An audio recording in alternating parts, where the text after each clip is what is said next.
Buongiorno, welcome everyone to my YouTube channel. This is Andrea Spadafora, licensed massage therapist, yoga instructor, and Italian language tutor, interpreter, and translator here at Yogaphora LLC. We are located in Brentwood, right off Highway 40, across the street from Whole Foods, at 1401 South Brentwood Boulevard, Suite 135. This is the CIBC place, and this is another episode of Yogaphora Conversations. And I'm very honored and thrilled to have a special guest today, Shawn White. He is a fellow licensed massage therapist, entrepreneur, pain educator, cancer survivor, devoted Christian, founder of Jennifer Brent Spa in O'Fallon, Missouri, and creator of a unique approach to pain management that combines massage therapy, pain neuroscience education, self-regulation, and hope. What fascinates me about Shawn is that he doesn't simply talk about pain as a physical sensation. He talks about pain as something that touches every aspect of the human experience. Our bodies, our minds, our relationships, our fears, our beliefs, and our sense of purpose. These are all great topics that I explore with my guests at Yogaphora Conversations. Having survived cancer, endured chronic pain, studied modern pain science, and built a life dedicated to helping others suffer less, Shawn brings a perspective that is both deeply personal and profoundly thoughtful. Today, we'll explore his journey through cancer, faith, massage therapy, entrepreneurship, relationships, healing, neuroscience, and what truly means to live well, even when life hurts. Shawn, welcome to Yogaphora Conversations. Thank you. Well, let's get started. First of all, let's go back to a little bit of who you were. Who were you before you started massage therapy, exploring the possibility of massage therapy as a career? And just tell me, just briefly, where you from, and if you were born and raised in Missouri, that kind of thing. So before I was a massage therapist, I dealt poker for a living, and I did that for about 13 years. I enjoyed it for 3. The other 10, I was miserable. But you wouldn't know it, because every day I went into work, I always try to put a smile on my face and provide an entertaining experience for my guests. Mm-hmm. Whenever I was in poker, because that's what I did, oftentimes I would think to myself that I could dig a ditch and have more impact on the world than what I did with 1 day's of work pitching cards. So I began to think about what can I do, and what would enrich my existence. How could I be of service to someone else? How could I do something of meaning? And one day I was massaging a friend, and because massage has always been a big part of my life. Whenever I was a boy, right about 8 years old, my mother would massage me and stuff when I was a kid. And one day she goes, when I was 8, she's like, "Hey, Shawn, why don't you massage me?" And I was like, "Okay." So I massaged her head, her back, and her feet. And I did that pretty much every day from the age of 8 until I was 20. Mm-hmm. And then, then I went into the casino industry, and then it was just kind of like a perk of being my partner, right? Is where you get an awesome massage. There was fast forwarding it back to that moment where I'm massaging my friend, and she goes, "Shawn, why don't you do this for a living?" Mm-hmm. I'm like, maybe I should. And that's whenever I decided to enroll in massage school and begin my journey down that course. And soon afterwards left the casino industry, which was one of the best decisions that I could possibly make. Because it's Can I ask you, what attracted you to the casino business? Was that the idea of making a lot of money? Oh, yeah. Mm-hmm. So it was the money and just something different, because I was young. I was in my early 20s, and whenever you're walking through life and you don't see any genuine opportunities to make a living, and you see this, what is pretty much easy money, of course you're going to do it, especially once again in the absence of direction. I didn't really have a mentor whenever I was young, so you're going to gravitate towards something that's going to provide you income, but not necessarily provide you the the deep emotional and spiritual gratification that you would get from a career that you love. Right. So you worked for a casino, like you were the dealer or you were the player? I was a dealer. Ah, okay, the dealer, okay. I don't play poker. And I know that the casino business is one of the most profitable businesses that could ever exist because the house always wins, right? It's mathematically designed to always win, right? Well, in poker, it's a little different. In poker, they take a rake. So every hand, the house takes a certain percentage, and they make money based on the number of hands that are played instead of playing against the house. Poker players play against one another, and the house takes a cut for putting on the show. Okay, interesting. Very interesting. So then something dramatically shifted your perspective once you encountered some health challenges, correct? Yeah, so I started massage school, which was a terrible experience. It's a massage school is, I categorize it underneath the fourth greatest blessing of my life. But it was a terrible experience within any metric. And along that journey, that's like, I didn't know it, but I was dying of cancer. And then whenever I finished massage school, towards the end of it when I was diagnosed with cancer. And then I immediately, like a month afterwards, that's when I had my right lung removed. And then a month later, that's whenever I started my chemotherapy. And that introduced me, of course, to the third greatest blessing of my life, which was getting cancer. Yeah, I can't wait to hear more about that. That's very interesting. You know, that I've heard so many times from so many people that the greatest challenges became the greatest lessons and a blessing eventually. Right. Well, in the cancer journey, there's a lot of reasons why it's such a great blessing. Now, it's important to say that cancer was absolutely one of the most horrific experiences of my life. There was a lot of wisdom and a lot of insight and knowledge that was gleaned from it, but I wouldn't want to ever have someone else go through that. And God's given me an ability to articulate things that are otherwise unexplainable. Yes. And I'm super thankful for that. And so in that journey, there's some really big things that I learned. One that summarizes most of the wisdom is something that I call twilight wisdom. And twilight wisdom is what people experience towards the end of their life. It's when they're like in their, the late years, the late decades, when they reflect on what they have already lived and experience a degree of profound regret, and then they move forward as a changed person. I was able to receive that in my mid-30s. Right. And so looking forward, I had that moment where I was like, I've done nothing with my life. How can I do something of significance? And that changed. That really, but I think where people get lost in that is you'll have that thought, then you'll start thinking about things that are important but aren't necessarily important.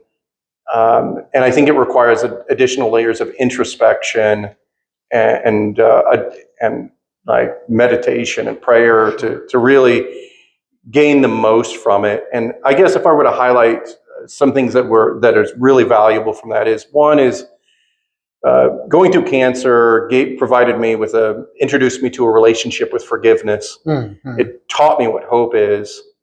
In hope, I often tell people that hope isn't surviving. Hope is making the most of your moments and celebrating your seconds with the people that you love and cherish. And it's knowing that everything will ultimately and always be okay. Nice. Oh my goodness. This is so enlightening and so interesting. Thank you so much for stating that so clearly. I love the way that you articulate things. That's definitely a gift that you have. And I am honored to have you on my channel today. So going back to the moment when you actually received your diagnosis, right? And so tell me what fears surfaced immediately in the moment. Well, did you fear death right away? That, oh my goodness. Because one of my spiritual mentors, Dr. Hawking, says that the fear of death is the ultimate fear. If you can transcend that, all the other more smaller fears will dissipate, will collapse. They will, become less relevant, right? The fear of homelessness, the fear of not getting what you need, or the fear of being lonely, isolated. But fear of death is the ultimate fear of the human experience. So, what was your reaction to a potential near-death experience? Hmm. There's a couple of different memories. The initial diagnosis was like you just kind of zone out whenever it happens. Mm-hmm, mm-hmm, You're confused. It's a lot of data. mm-hmm.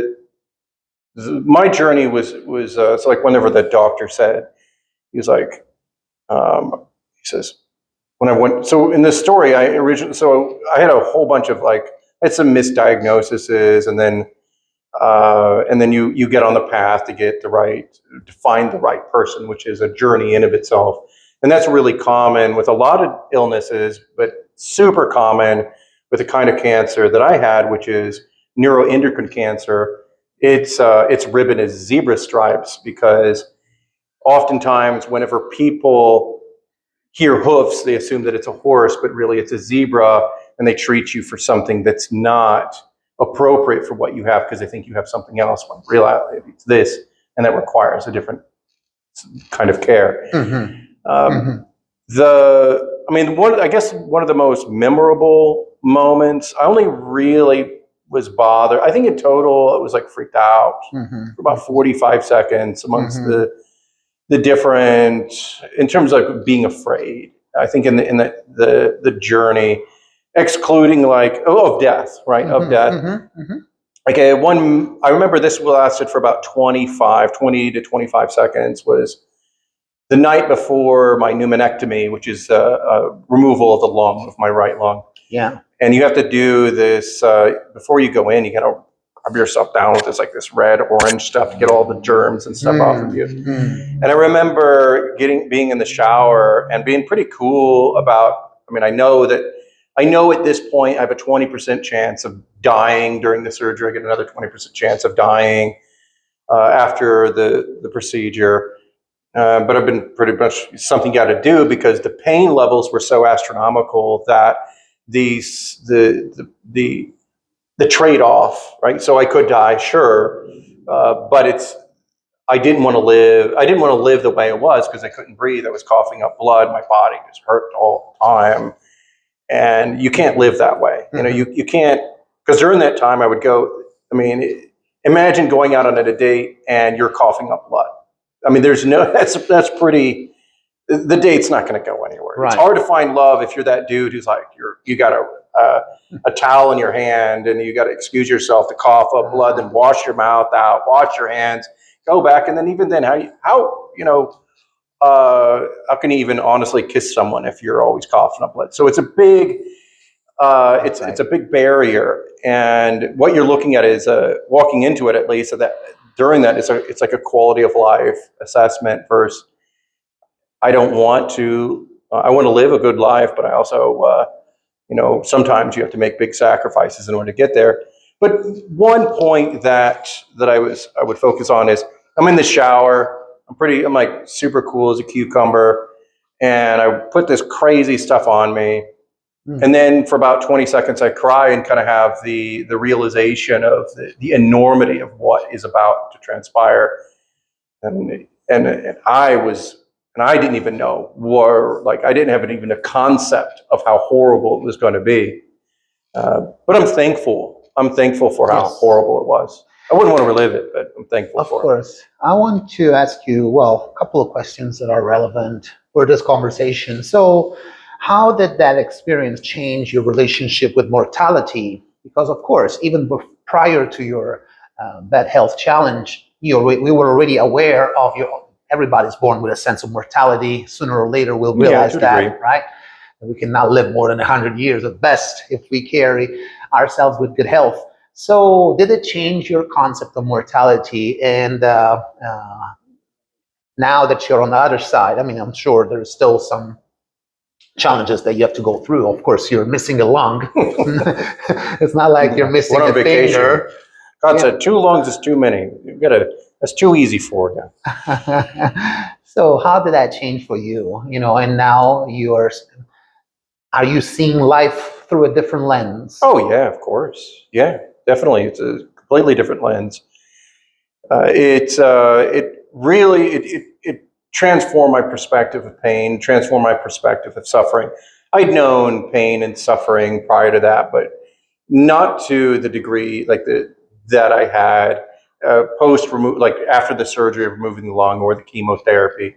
Um, I lived in 10-level pain for about 2.5, 3 years, every second of every day. And that in of itself changes. Now, the mortality component, I think that's more nuanced because I have to isolate because it's like it doesn't really matter.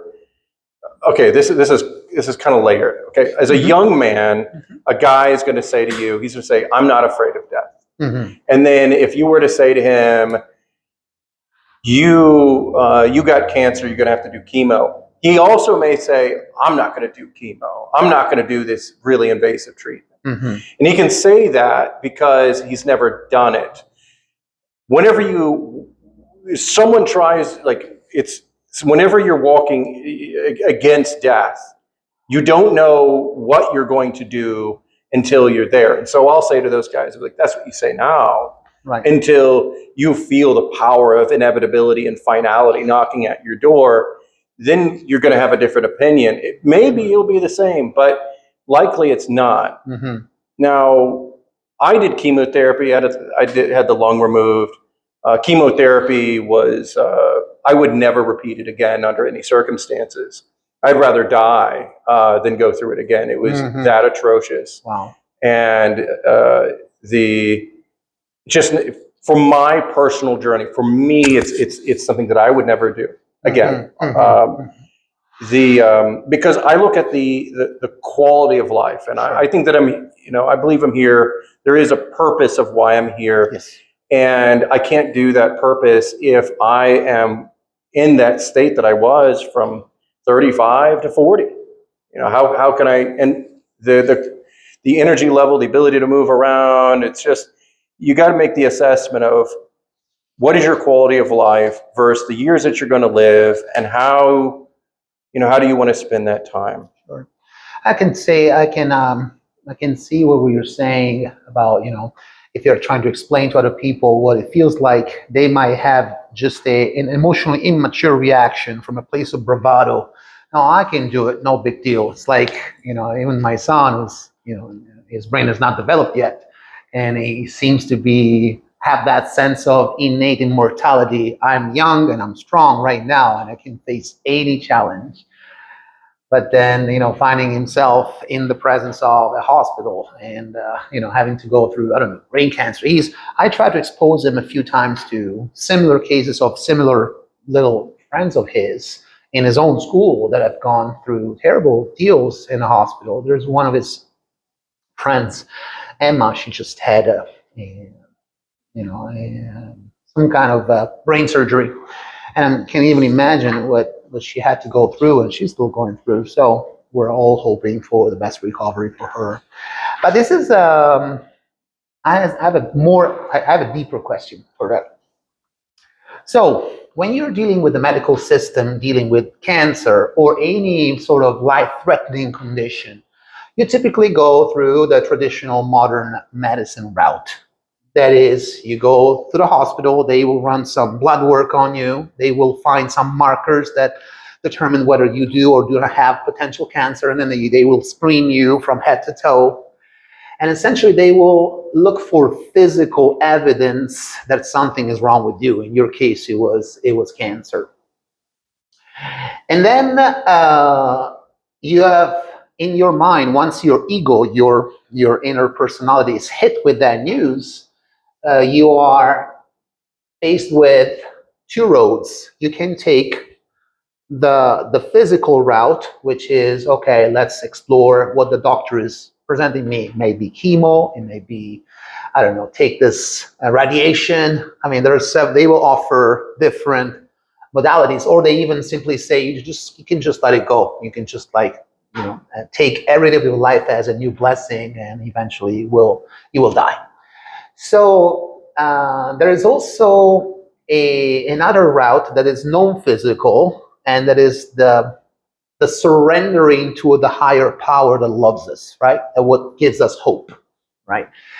For example, I don't know if you're familiar with the Christian Scientist model, where they try to avoid as much as possible the physical medical intervention and just heal through prayer alone, right? Which is another approach. It's there, it exists, right? So, in your personal experience, how the process of metaphysical surrender, because surrender is something internal, it's something that you choose consciously. How much hope and surrender helped you to heal and separate from the physical intervention? Oh, yeah. So, a story that comes to mind when it comes to like the pain, right? There's a moment when I was sitting outside of my favorite coffee house. It was after one of my treatments, and I'm sitting out there, and I have a lot of times I'm quite stoic, and it's hard to know what I may or may not be feeling. I'm sitting around friends. My pain level is pretty high, but I start feeling it ramp up. And so I'm sitting there, and I feel like what it goes from is, just absolute discomfort to suddenly I have like a roving chemical fire underneath of my skin. I move a little bit, and it makes it feel like my muscles are filled with super glue, and it's, the muscles tearing away from the bone is what it feels like. Every breath feels like someone's sitting on my chest and pouring like napalm into my throat, right? And it keeps increasing and increasing and increasing until I'm sitting there, and my brain says, it goes, "Shawn, run." And I'm like, "What? Run?" Because my sympathetic nervous system is kicking off. I'm in so much pain that I have entered flight mode. It's trying to get me to enter flight mode to run away from my pain. But the problem there is, wherever I go, there I am. Now I'm going to be in more pain if I were to just get up and run, because I got the one lung, and I'm in, and I have a huge cut from where the pneumonectomy was, and get all that chemo in. And in that moment, I said, "Shawn, like, where are you going to go?" And when you're in that second, you feel like you're a prison in your own body. And that can make it worse, because once you feel trapped, it's gonna intensify even more. So what I did in that second is I said, "Shawn, you can't escape this. You're not going to get away from the pain. The pain is going to be permeating. It's going to be everywhere. It's total. It's absolute. So take a breath, and let's look at the beauty of it. Let's look at the nuance of the sensation. Succumb to it. Don't give up to it, but just take it in, close your eyes, and then begin to study the sensations for their magnificence." So the pain's still going to be there, but you're able to see just the awesomeness, the literal awesomeness of existence, even while you're in astronomical levels of pain. Right. And by succumbing to it, by trying to have a relationship with it, that began to bring it down. In another instance where we're looking at pain, a really big lesson that I learned is that when you give purpose to the pain, suffering ends. And then the second part of that I learned a little later is that in every hardship is an opportunity to learn how to help someone else. So in moments whenever I was in astronomical levels of pain, I would say to myself, this is a gift. I'm going to learn something from this pain that's going to help me help someone else who is in misery. So later, I'm going to be able to serve as their guide so that they can live their best life. And this is an exercise that I'm doing in the second while I am being overwhelmed by pain. By having this thought, by giving that pain purpose, it's taking the anxiety away from it. And sure, it's still going to hurt. There's still the alarm bells going off. Your body's being damaged. do something about it.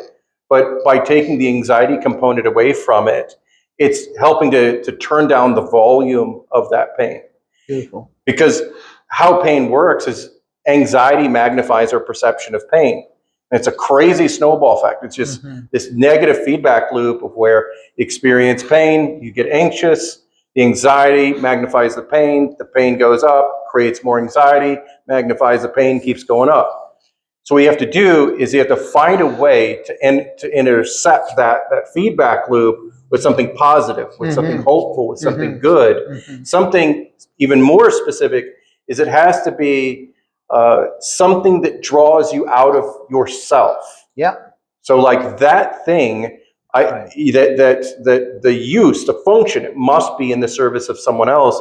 Because when you're in that state of pain, the only thing that you're focused on is yourself. And if you can take yourself out of yourself for a second, that in of itself will bring down your pain levels. Great. Awesome. Beautifully said.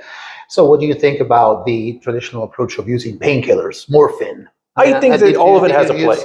I didn't. I had some painkillers that I used for a brief window of time, but I didn't like them. And so I got off them as quickly as possible. Because they were addictive, because they were gross. They felt horrible. They didn't feel good after, side effects. Using them, the side effects made me feel gross. Okay. And so I wanted to get off of them. And there's very little in terms of the pathways for people to get off of them once they're put on them. And I didn't want to fall into the trap of not being able to get off of them once I was on them. I'd rather endure more pain in the now than suffer with even greater pain later because of the medicine that was supposed to help me navigate the pain of the day. Right.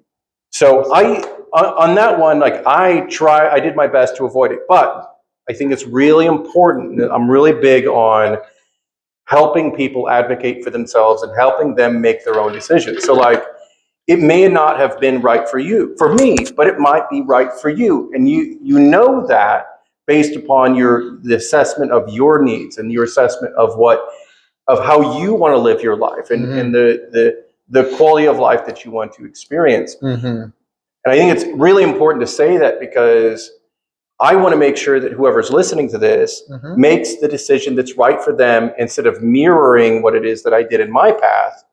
Because pain management and the pursuit of joy and health is a personal journey. It's a subjective experience. Right? You can learn from others. You can listen to the wisdom that is being offered to you. But if you do exactly as they do, you likely won't have the same benefits because all you see and hear is the abridged version of what they did in the first place, and you're not going to be able to use it to the same degree. So I try to take my experiences, repackage them, and then put them in a format that someone can decide whether or not it's wisdom and which parts of it they would like to apply to themselves so they can be inspired to move forward and have a magnificent existence. Great.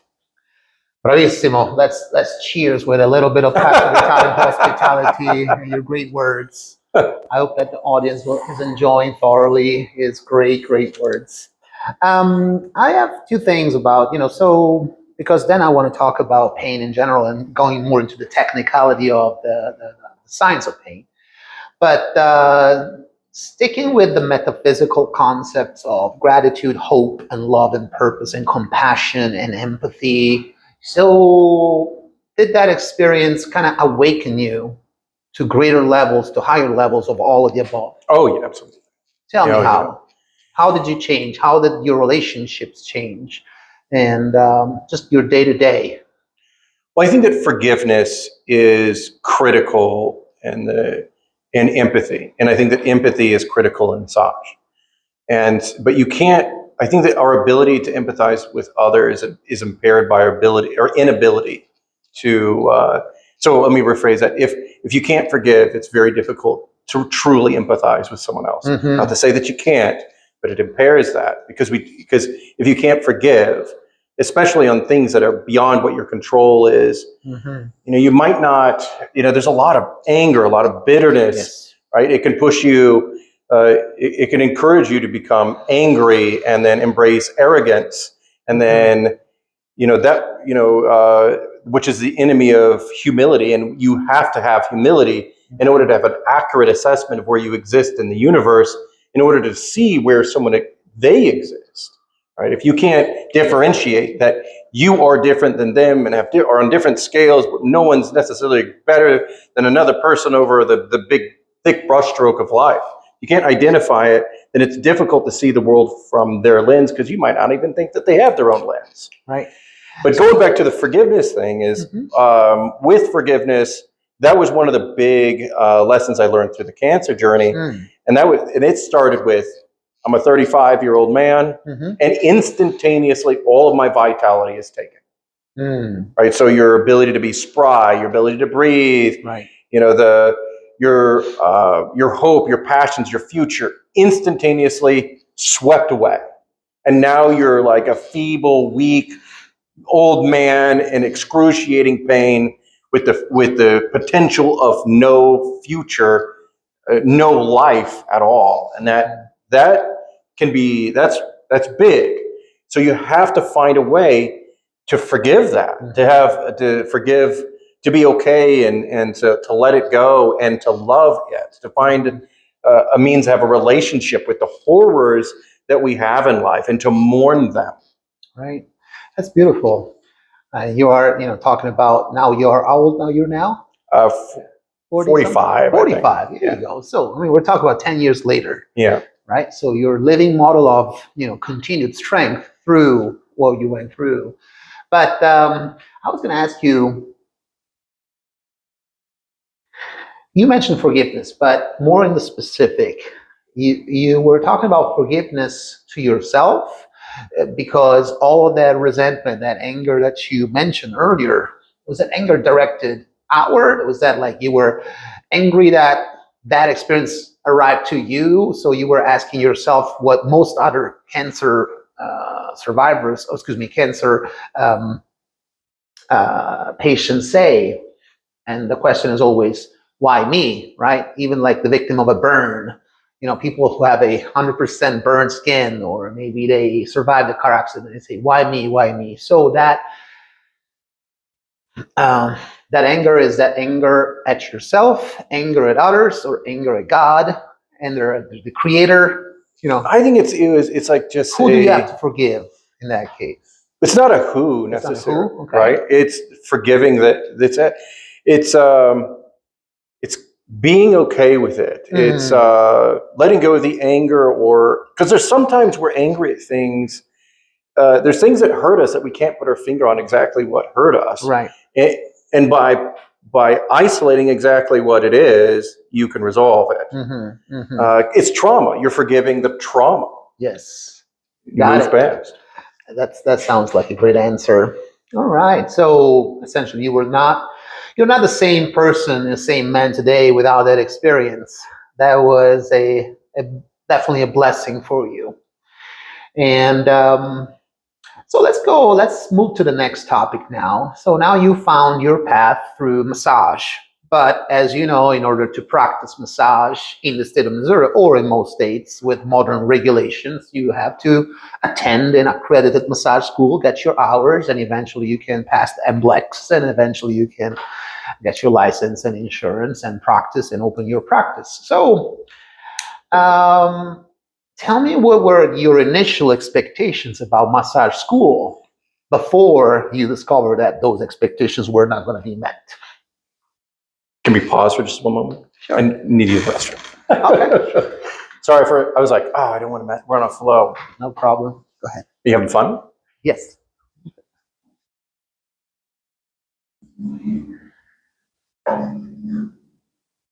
Okay, here we are. We're back. A little bio break. So we were talking about your expectations entering massage school. So whenever I went to massage school, I had really big high hopes and expectations. I was excited to enter a field where people served the general public and help people rediscover hope and feel wonderful. The school that I attended, it was everything massage school should not be. The teacher was aggressive, would insult the students, refused to answer questions. We'd spend more time talking about a study method that the teacher called, what was it? It was data mining is what he called it. So a student would be like, would ask a question, and he'd say, well, did you read the chapter? And the student would say, yes. And be like, well, if you read then he would say, if you read the chapter, then you wouldn't have to ask a question. She's like, I read the chapter, I'm asking a question because I didn't understand what they were trying to say in the book. And he's like, well, did you data mine? And she's like, yes, I data mine. He's like, I don't think that you data mine. She's like, I use your technique, it doesn't work. And he would say, well, then I need to re-explain it to you.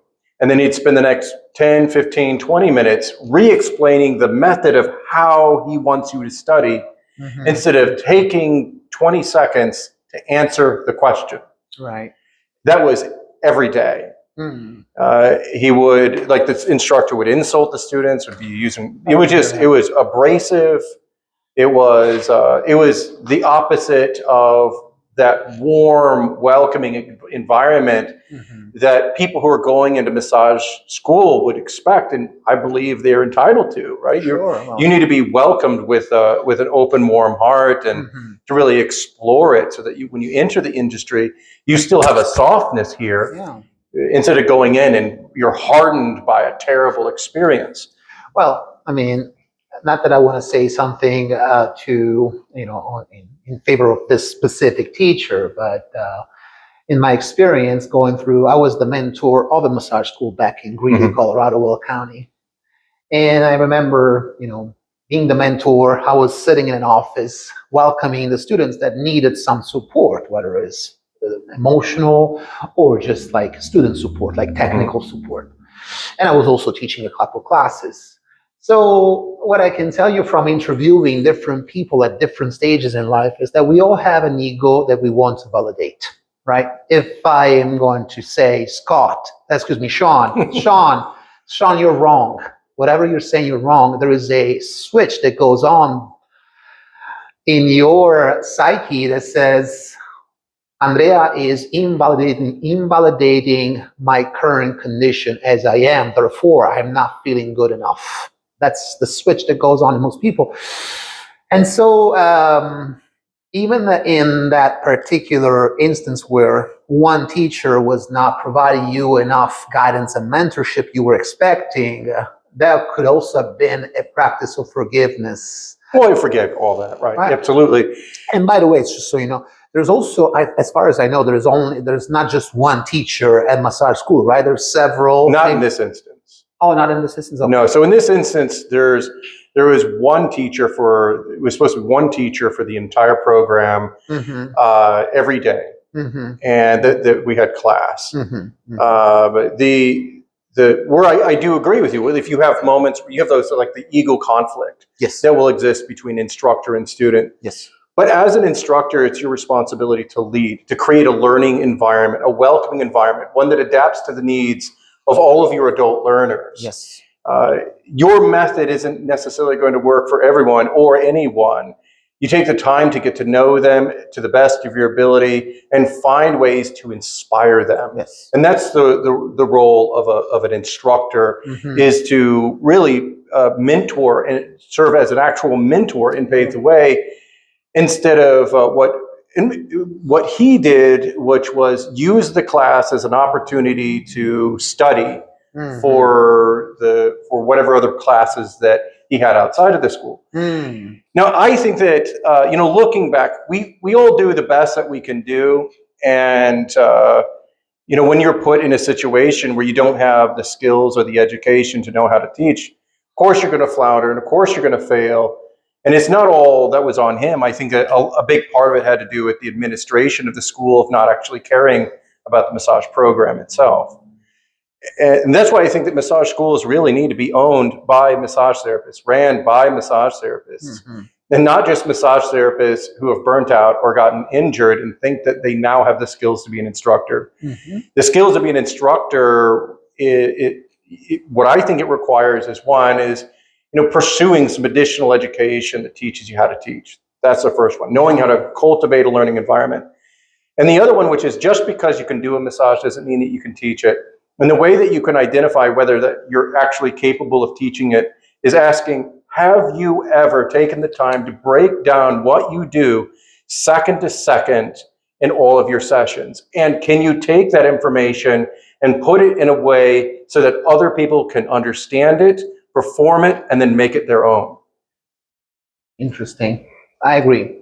I agree with that 100%. So, in your specific case, how did you compensate for what's not being taught? Oh, well,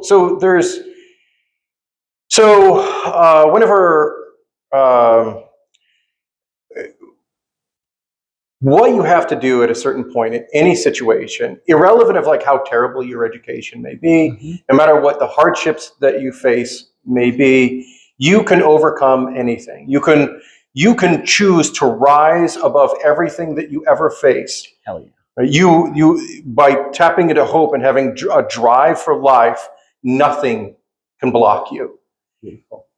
Music to my ears. Music to my ears. Go ahead, sorry. What I did when I was in school is I realized that there was no way that I was going to be able to genuinely, it wasn't a learning environment. It wasn't an environment that cared about the students. It was just like it's a career mill. It's just to get you through it, and then so that you can graduate and then pass the MBLEX and maybe get a job. And they're going to get a job because of the demand of massage service. Correct. These people will place, and they're going to place at all the franchises because the franchises being the McDonald's of massage. They are the place that you burn out or the place that you go when you're a new therapist, even though you shouldn't. And what I did was I decided that I wanted to be the best massage therapist that I could be. I wanted, it wasn't about grades. It wasn't about appeasing an instructor. It wasn't about getting any kind of accolades. At the end of the day, I want to succeed because I love it, and I want to be in the service of others to help them live their highest quality of life. You make it personal. Yes. You love it.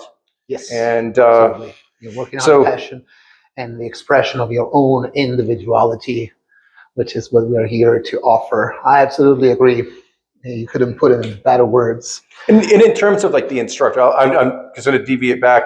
I hope that instructor was able to learn from the experience. I hope that they've grown. I hope they're living their best possible life. I hope that they're practicing their trade and really living their dreams. Every hardship, no matter if someone hurts us or we hurt someone else, I think that there's always opportunities for redemption. I think that there is and I think that's really important because I draw back into do unto others as you want done unto yourself. And if you stumble and fall, I'm sure you wouldn't want the sum of your existence to be represented by a few seconds of your life. Beautiful. Well, let me tell you something about entrepreneurship, which I admire you so much for having founded Jennifer Brand Spa, which is a leap of faith that not everybody has not only the financial ability, but also taking the leap of faith of growing something from nothing, from scratch.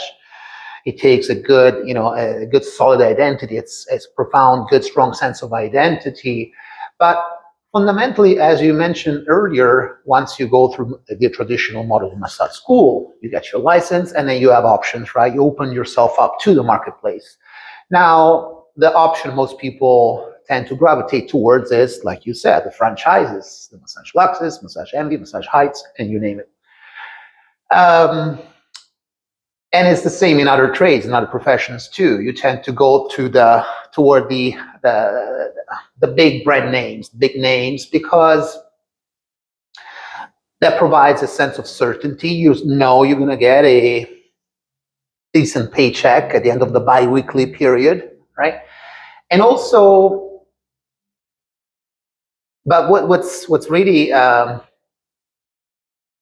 detrimental, I think, to somebody that just wants to embrace his own individuality is to work for somebody else. Because when you work for somebody else, you automatically settle for less than what you're worth. If I came to work for you, Jennifer Brand, or anybody else, I would have to essentially agree or subscribe to your model of or protocols and rules and regulations that the company itself has set in stone, right? And not just you, I'm just using you as an example, but it's just the classical employee versus employer relationship, and if even if you make a good wage as a therapist at the end of a week, say $1,000 a week, that means you need to be worth the company you work for at least twice as that for them to justify to hire you, right? I'm just using generic numbers here. But if the goal is to embrace your individuality, embrace your unique voice and gifts and talents, would it be better for all of us to create our own individual entities, just like I did with Yogaphora? That's exactly what I'm doing. I don't have employees. I don't have front desk. And that keeps me authentic, keeps my voice fresh every day. And I know that it's just me. It is because people buy people before they buy their products or services, right? So please tell me what you think. I think that, I would say that it depends. The first part is depends on where you are at in your career and where you want to go. Yes. All right. So when we look at the franchises, I have a bias against them, and I'll say that right out of the gate. Okay, but they do serve a role to certain people. Now, anyone who wants to work for a massage franchise, they're agreeing to what I call the silver spoon agreement. And this is all of your massages will be provided for you.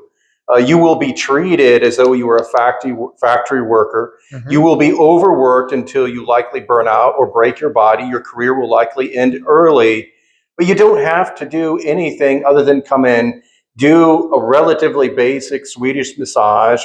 You'll never have to really adapt what you do because you're always going to have clientele, but it's a job.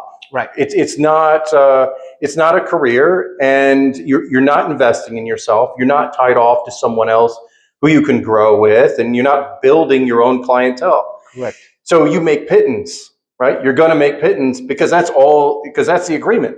Your employer is doing everything for you that you would do if you were in control of your own destiny. That's why you make this much instead of this much, but you're only doing this amount of the work in order to get what you have. Now, those therapists, and I understand what it's like to be in that position, because they're like, well, this wouldn't exist if I wasn't doing the work. Well, this is where ego gets in the way for us as professionals, is because you wouldn't have the work if they didn't do the thousands of hours in order for you to have that one client. You wouldn't have that work if they didn't spend the thousands of dollars in order for you to have that. You wouldn't have that client if they didn't spend the hundreds of thousands of dollars in order to create the facility in order for you to do the massage within. Correct. So you got to look at the big picture. Yes. If you want to go in and you want to clock in and clock out and not have a thought inside of your mind, and you want to view massage as a factory job, it's no slight against factory jobs, but it's something where it's like you do the work, you go through the motions, you go home. There's no emotional or really deeper connection to the work outside of that. That's fine. But if you do that, the silver spoon agreement means you make less because you do less. And even though you feel like you're a pivotal role, you're not as pivotal as you think you are, especially since all of your employers think that you are replaceable. Now, the next part that we look at is a massage therapist, should they all go out on their own and should they operate by themselves? I actually don't think that they should. And the reason is because even though I would direct them away from the franchises, if they don't want to do anything and they just want to get a paycheck and do the work and not think about it, which is fine because we all have our own needs, then that's great. But if you go out on your own, if we're all out on our own, we have the same problem that we have today, which is that the chains own the massage industry. The chains do, not the massage therapists. Right. Even though the AMTA likes to say that there are more massage therapists who work for themselves than that work for the big chains, I don't believe it. But in all the journals, in all the magazines. right, that's what they say. But they also own the journals. They own the magazines. Exactly. They're the one who create the statistics. Exactly. So it's hard to say, well, is that accurate? And I'm a really big fan of research accuracy. So we don't really know. They know, amongst some insurance companies, they know exactly the numbers. And if you look at the numbers, they're not very exact. Mm-hmm. So they're kind of estimates based on surveys, but they're the ones who decide whether or not we're insured or not insured, and we're all required to have insurance. So they know all the active massage therapists in the United States per state. Now, okay, so if we're all acting independently, I think that's great. I think that everyone, to a degree, every massage therapist should be responsible for their own success and failure instead of putting it on the hands of someone else. Mm-hmm. Every day, as a professional, you should be going out there trying to build your clientele, either by talking to people or trying to figure out what it is that you do in the service that you actually provide. You should be doing that constantly. Yes. You should never be relying on someone else to feed you. Never.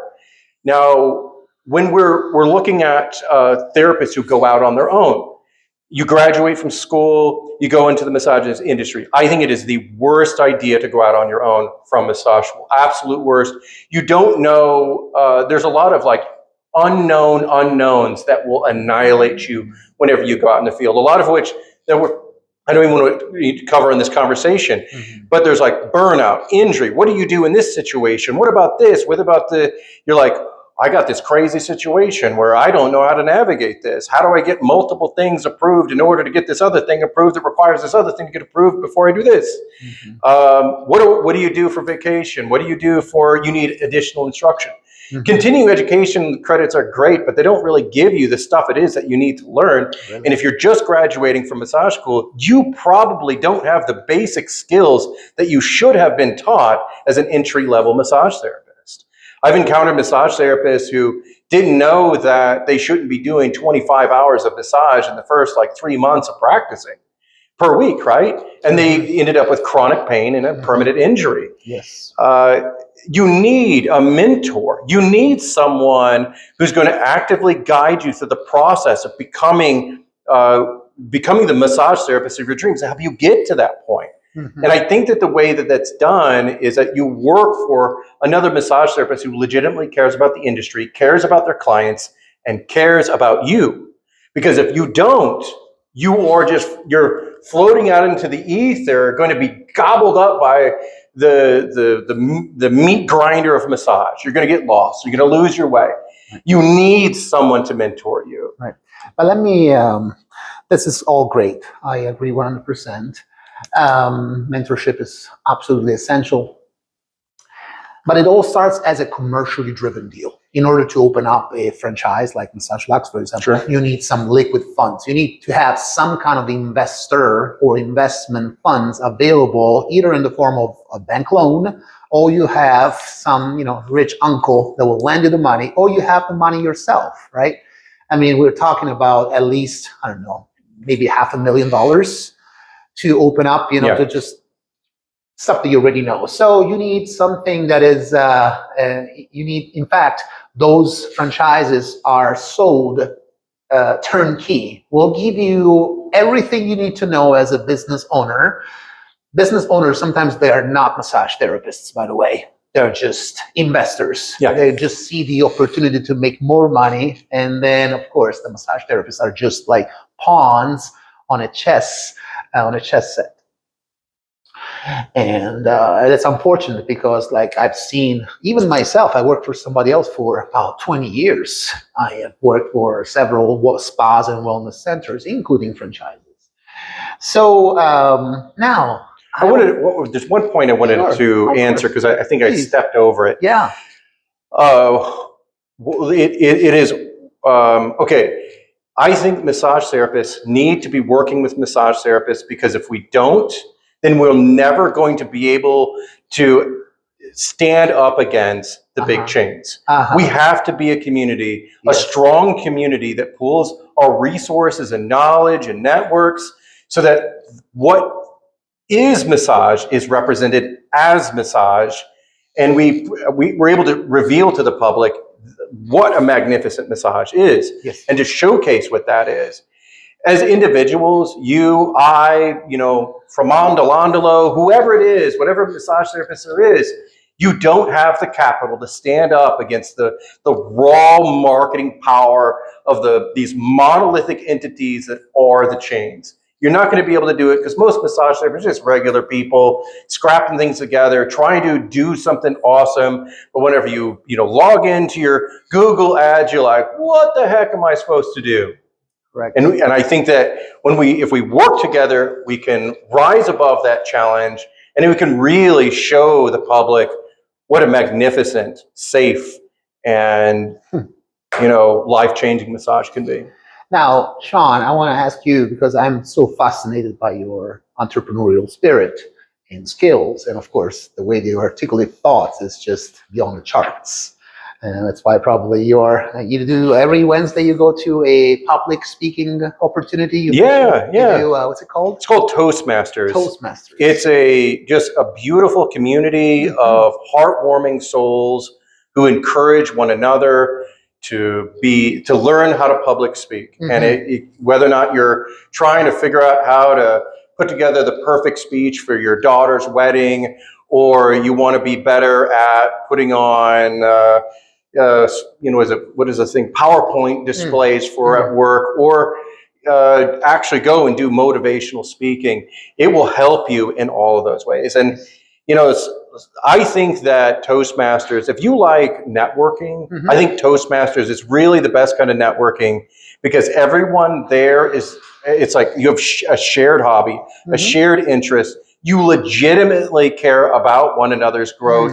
And every time you go, you're hearing a motivational speech of some capacity that has been cultivated by someone you know in order to influence your heart and mind.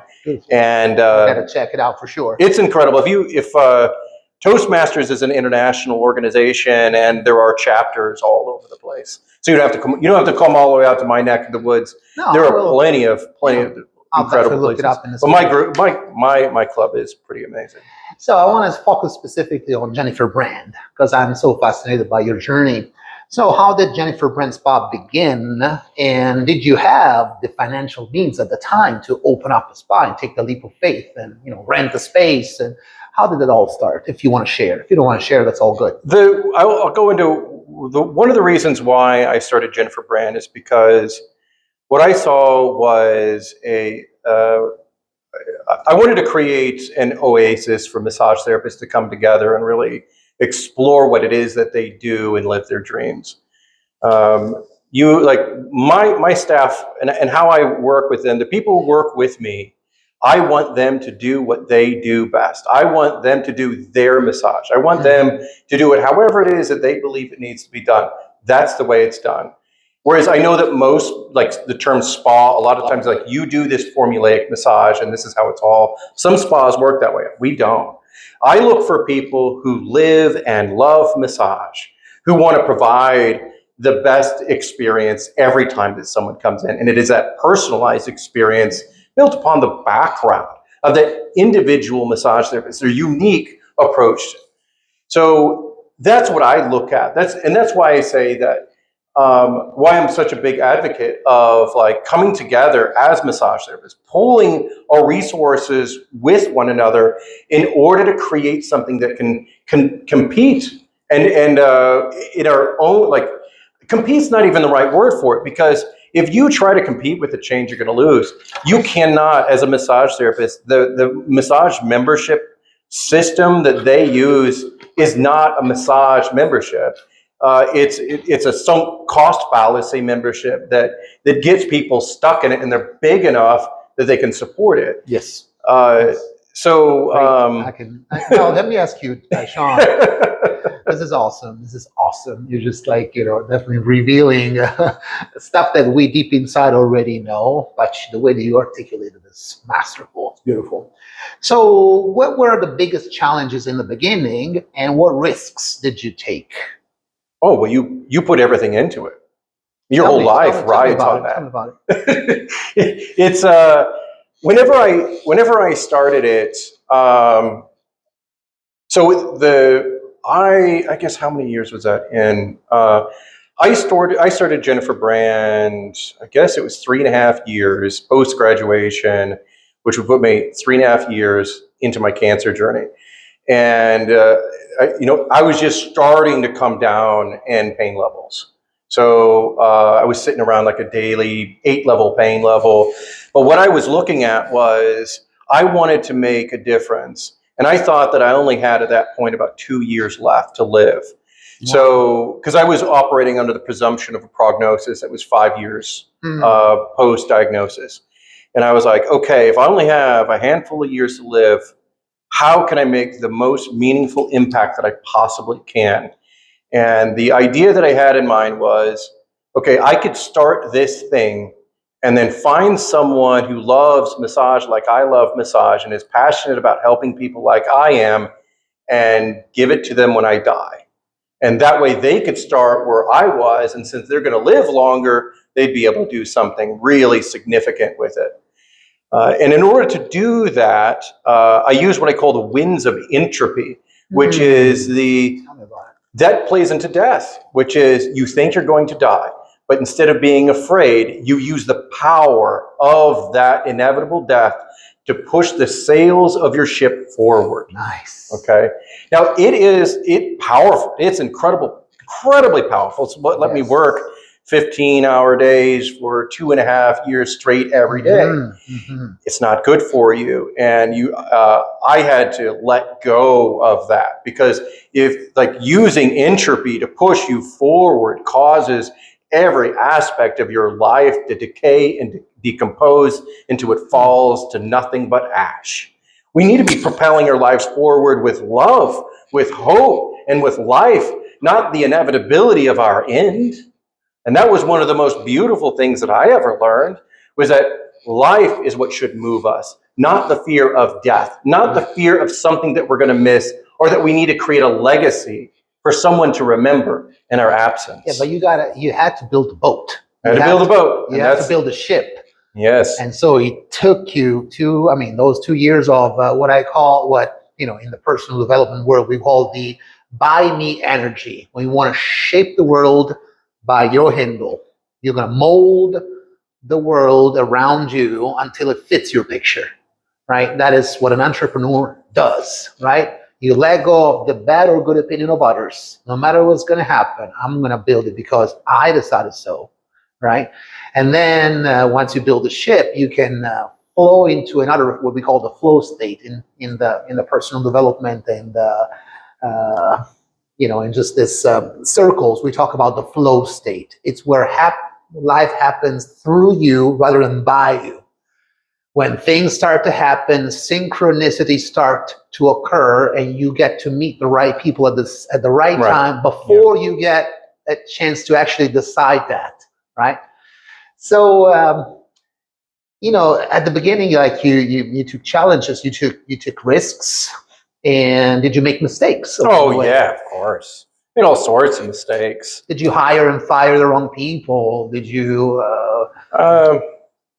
I would never say that I hired any of the wrong people. And there's a reason. It's because everyone's important. Everyone in your life who's ever been in your life is important. Yes. And I think that saying that you hired the wrong person really neutralizes the significance of that person's existence, and whether or not it ended poorly or ended good or whatever.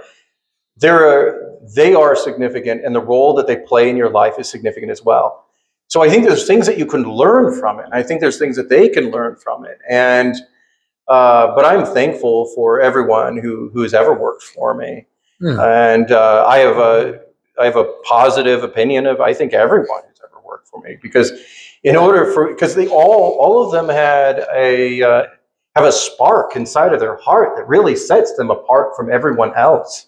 And that's beautiful. Yes. Right. And it's that innate love to be in the service of others and try to really make someone's day delightful is, that's a special kind of person to be able to want that. Just a spectacular kind of person who would want that. So I don't think that there is anyone who is the wrong person.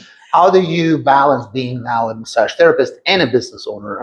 Now being a business owner, that means that you also have to handle the numbers, the spreadsheets, the taxes, and the payroll and all that stuff, paying bills. The light needs to be still going on, security, safety, and all that. How do you do that? All of that and being a focused massage therapist. Well, you knuckle through it.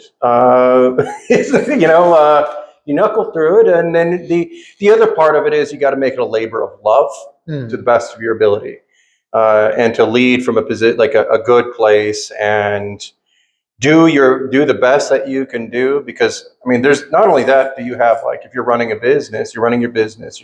If you're a chef, you're also working from the kitchen in addition from working in the back house. But then you also have your life. And that's a big thing that a lot of us forget about when we're interacting with other people, even on the street casually, is that this person that we're interacting with has so much that's going on in their life.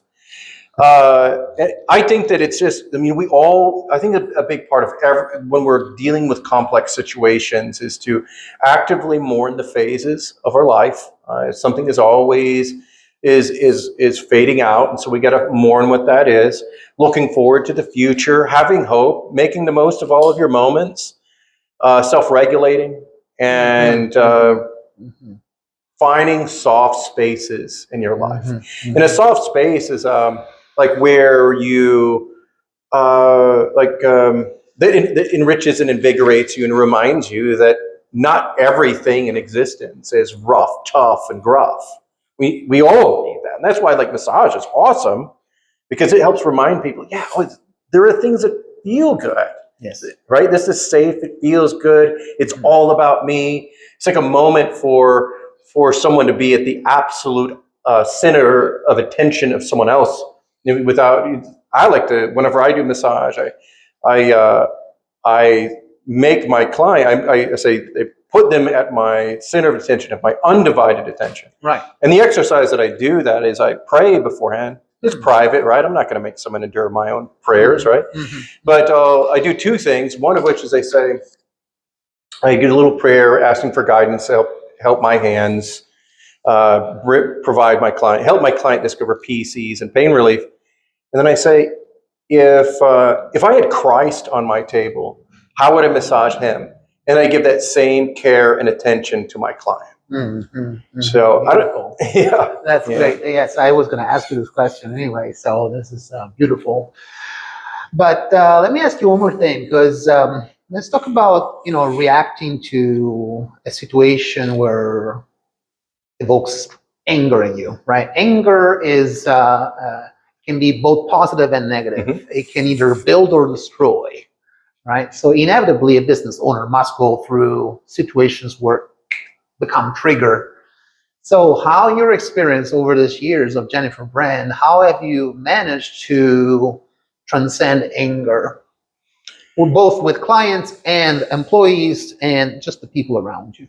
I think that, I think anger is a tool, as we discussed. And I think that when we look at how you're using your tools in life, no matter what the actions are that you take, I like to break it down into 4 components. So what we have is, like the actions that you're taking, the results that you're taking is, the first part is the root intention, then it's your intention, then it is the action, and then you finally have the result. Most times we only think about the intention, the action, and then the result. But we must think about the root intention, because the root intention determines whether or not everything else has been corrupted. So let's say that you're angry. You'd be like, well, okay, so you're angry, and there's something that's wrong. So with your anger, you fix it, and the result may be good, right? Yes. So that's great.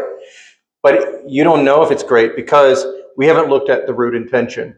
Why? Like, is the anger itself self-serving, or is it in the service of someone else? If it's self-serving, it's likely going to be corrupted. So now your anger is self-serving, and even though it did something good, ultimately it's soaked with like selfishness and vileness of it serving you, because that's the reason why you did it, and then it ends with a negative result. But if it's actually is something that's good, and you use it for a good, you take the goodness and you put it through the intention, and then the action can be pure because it's not self-focused, and then the end result is good. I've seen a lot of people who get angry and they champion about all this stuff, but whenever you look at it, they're not angry because it hurt someone else. They're angry because it offended them. And I think that's really important because you can see it in their actions and their commitment to the cause itself. Right. But can I mention something? I might have dodged your question. No. This is great. This is great. And I think that's a beautiful answer. But I want to introduce another element into this conversation, and that is what makes most people cautious in the transactional world that we live in, and that is money. Right? Mm-hmm. Everything in the world of business seems to be governed by a transactional process. Money is what makes the rubber hit the road, as people say, mm-hmm. right? So some people associate their self-worth with their net worth, right? So when it comes to handling relationships, you're also handling a transactional process, right? Your massage, for example, might be the best massage in the world, as if you're being massaged by Jesus Christ, or you're massaging Jesus Christ. Right. But in the world of business, there is a transaction involved. Mm-hmm. People put a price tag on things inevitably, right? So my question is, how do you reconcile the goodness of your heart with the transactional process of the marketplace as a business owner? Well, I mean, every worker has, like, I don't know the direct reference, but every worker gets paid for the services that they do when we're mm-hmm. looking at it biblically, right? Mm-hmm. Don't quote me on it. I'm just a, I'm not a teacher, I'm not a leader, but everyone still has to get paid. We all have to earn a living. We have a responsibility to earn a living. Yes. But I think that the real big question that I think is, which is most like applicable for every single massage therapist that there is, or anyone who does, like whether or not you're like a yoga instructor or you're I don't know, people who do like mental health and all that stuff, is that you, in your heart, you would love to do this for everyone, yes. right? But you got to eat, Of course. And then here's the next part is that, like, there's a point where you had mentioned earlier where you said you work for someone else and you're not getting what it is that you deserve, right? Mm-hmm. Well, what is that you deserve? And maybe you are, maybe you're not. That is actually one of the biggest challenges you're ever going to face as a massage therapist, is the ego of what you are worth. Mm-hmm. Because when you get there, it will interrupt your ability to actually do what you were put on this earth to do, because you're like, me, mm-hmm. and it is valuable. Like, you got to know. It's so hard to know, like, what are you actually worth? And then you, like, with your service. And not only is it that problem, is there's an infrastructure within the spa and wellness industry of itself, where how you price things mm-hmm. And how you're supposed to sell them and what the actual price ends up being, and then other forces that try to mess with your prices. It's such I don't know if you know what I'm talking about with all that. No, of course. But it's like we run into this problem where most massage therapists were not taught how to price ourselves. Right. We're not even provided the guidance in order to how to like manage that internally of what we set our prices to and what the value mm-hmm. is of it. Right, but the value is subjective, right? The money as a thing is a conceptual entity. An apartment in New York is priced like millions of dollars for a shithole. Right? Versus here, you can manage to buy a decent home for $200,000. Everything is subjective based. Now, in personal development, people like Jim Rohn said, we don't get paid for time. We get paid in direct relationship to the perceived value of what you offer. So the value is perceived, is mm-hmm. not objective value. So people can see, I'm going to get a massage from Shawn because not only I love him as a person, but he's also the owner. Oh, I'm getting a massage from the boss. Hell yeah. Also, there is also all this perception that create not the illusion, but the magic into a service, right? Another example, I was in Colorado. I was trying to make ends meet. I would be working for an Italian restaurant that would sell $9.99 all-you-can-eat spaghetti and meatballs, right? But I was the Italian waiter straight from southern Italy. So I would create the magic of creating the experience for customers as if they were in Italy for a couple of hours. So in their projection of value. I was the added value. I was creating a completely different perception of value. Therefore, I should have been tipped more, right? But that didn't happen. That's the problem. So sometimes there is a mismatch. There is a sort of a asymmetry in what we perceive as our own sense of worth. Oh, I am Andrea, and this is what I'm worth, and this is what I want. My ego says that this is the value that I should add. Yeah. If I'm going to an attorney, the attorney legitimately, as soon as he come out of law school and he puts himself through a law firm, he started charging what the market value is. That is 200 an hour, 250 an hour. If you go to Hollywood and you want to be represented by a good attorney, it's $1,000 an hour. So everything is relative to the local context of the marketplace, right?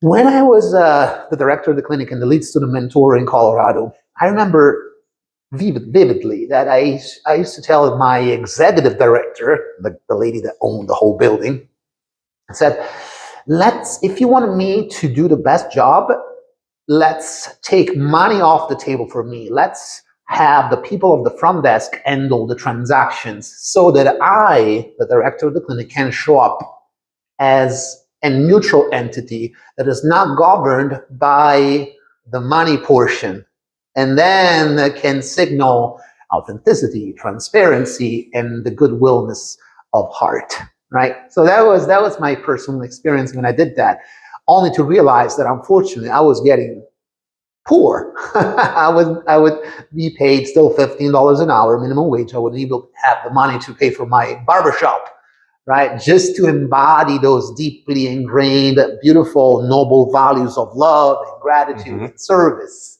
So I want to get your take on it. How do you balance both? The goodwill of the heart and being into this individualistic, mostly capitalistic society where, even if I'm sure you had medical bills covered by insurance during your cancer treatment. So tell me. Whenever, like with pricing and stuff, what I look at is, what am I physically able to do, and what do I need to earn, and am I physically capable of doing before hurting myself? And that's what I try to base things off of, where it's like, because ideally I would, I just want to help people, and if I could, it's like helping people and then paying my bills at the point where I'm comfortable. That's it. That's really all I care about.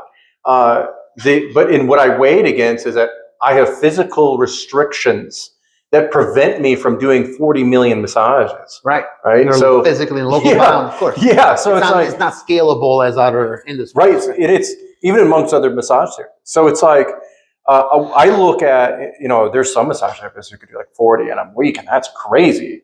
Right. And I know one, and then I know others who could do 30. I know others who do 20. And others, I think the average is actually like 16.4 is I think what the average is. But so it's weighing, and I think it's a personal thing. It's like you're weighing it against what can you do, and there's another one. This is, what price can you do that you would not be resentful about in the session? That's really important. At what price are you going to give your client the best experience where you don't feel like you're being taken advantage of, even though you're the one who set the standard for you to be taken advantage of for the first place? Yes. Right? Because you got to be at a state where you are completely focused on this person, and that they have your absolute attention, and the only thing that you care about and the time that they are there is their wellness. And you got to think about what number is going to make it so that I'm not being bitter and angry and childish over this thing that I decided for myself, right? You got to find it. Yes. And so that's another component of figuring out what your prices should be. And I think there's a place for it. Like, there's people I've met, and I'd be like, they're hurting. I know they could never afford a massage. I give them a massage. I mean, there's an entire there's one special population of pain that I really want to work with more often, is like people. I would love it's a terrible disease, and I hope that I hope that no one ever has it, but they have it. It's called CRPS, and this is like the most painful disease that you can have. I'll have to share it. It's called complex regional pain syndrome, and and I might be butchering how you pronounce it, but it's they suffer with a condition called allodynia, and allodynia is whenever you like touch an area and it can feel like it's like you're being stabbed with a knife, like their own like their own fabric of a shirt touching like their arm could feel like being hit with like a power sander, right? It's excruciating. A lot of people describe this condition as being more intense than childbirth, and this is something these people live with every single day. And there's super special considerations that you have to take into mind with how massage is performed on them.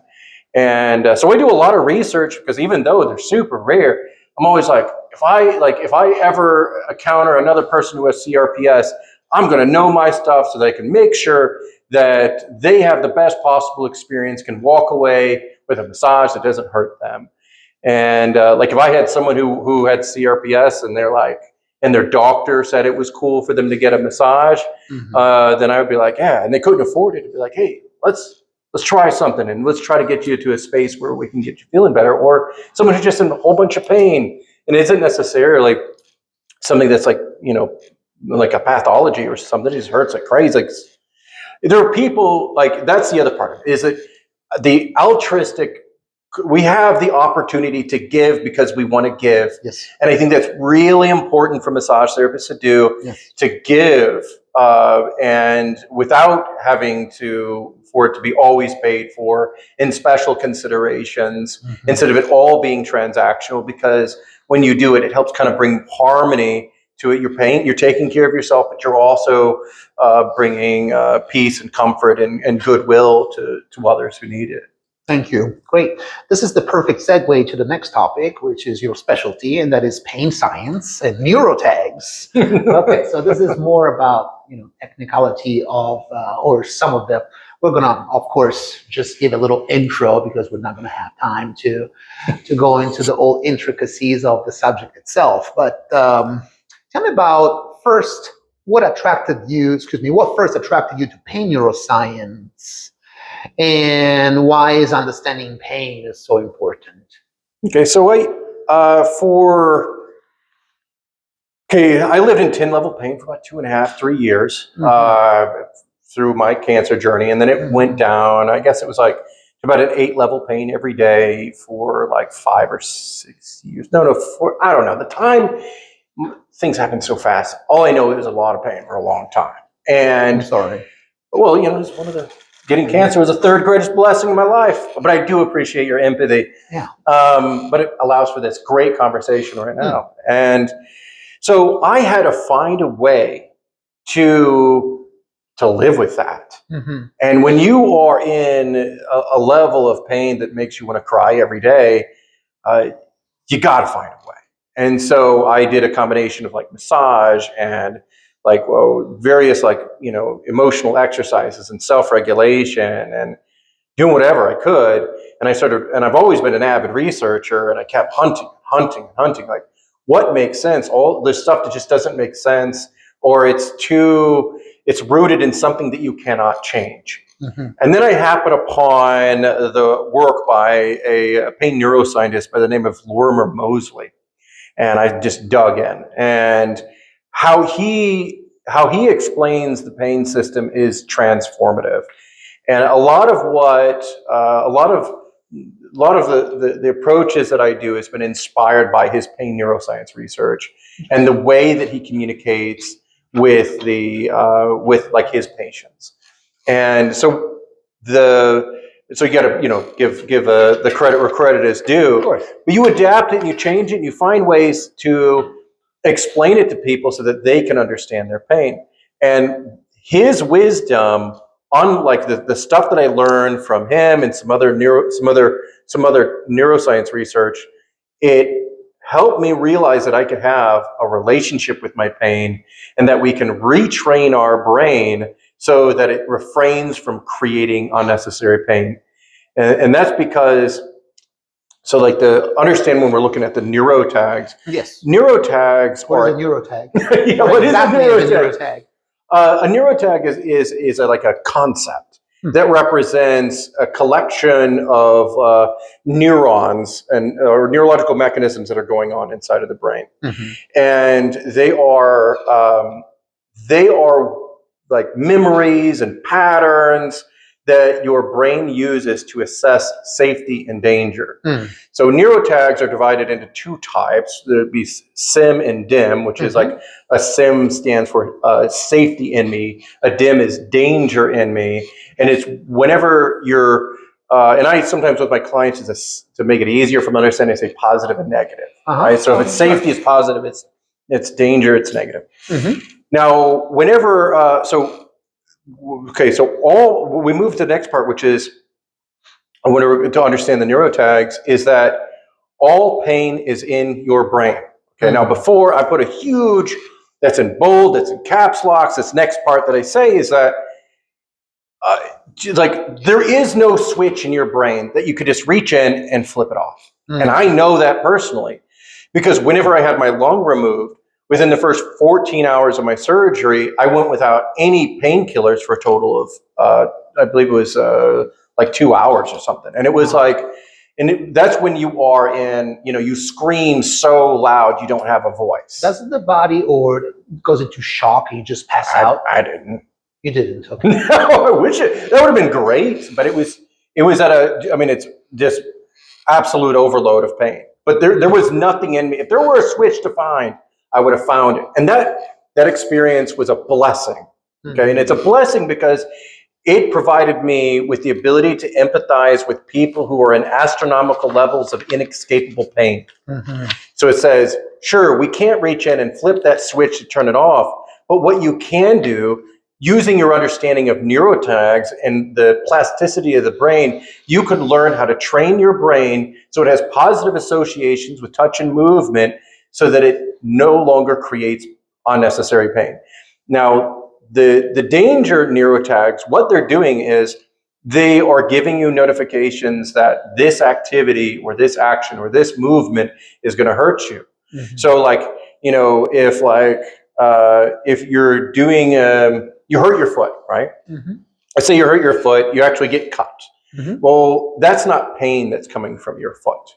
Instead, what's happening is there's a nociceptive signal that's being sent to your brain. Yes. Then your brain looks at that nociceptive signal using neurotags to assess whether or not it needs to create pain to prompt you to protect yourself. And if it thinks it's a danger, it's going to hurt. Right. If it doesn't, then it's not going to hurt. Right. Okay. So now, in the absence of active tissue damage, technically there shouldn't be any pain. But as we already know, that's not true.